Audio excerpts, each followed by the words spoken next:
ikawa kubera yuko ari igifungurwa novuga canke ikinyobwa sinzi ko twobivuga gutyo ubwayo mu bisanzwe novuga yuko atangwara novuga ngo itera no kuvuga ngo iraza novuga ko ihindura ukungene umubiri ukora no kuvuga bone ari umuntu ashobora kuba yarafise ingwara hanyuma akabona yuko anyoye ikawa bimutera ikindi kibazo canke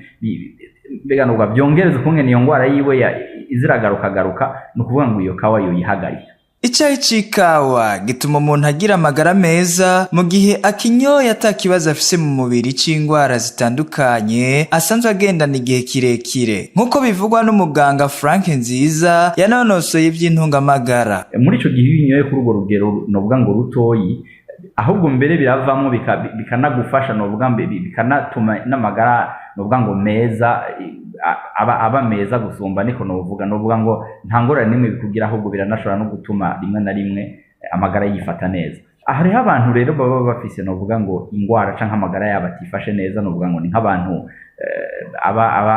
abagwaye nk'umutima nk'akaroro kubera yuko ikawa iyo umuntu ayinyoye biratuma umutima novuga ngo wiruka cane bivuga ngo nk'umuntu asanzwe afise ingwara y'umutima yo yiyubara abandi novuga ngo boyiyubara n'abantu bafise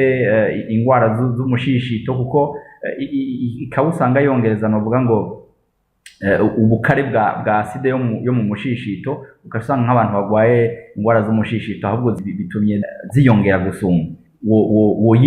woyiyubara kuko urumva yuko ishobora kugutera ibibazo na cane y'inyowe ku rugero runini. Mwomenya ko abantu bafise ikibazo c'ubugwayi bagendana nka estoma, ivumbuka ry'umurindi w'amaraso, abagore bibungenze n'abafise ingwara ziterwa n'imigera n'izindi ko badakwiye kwihereza icayi c'ikawa.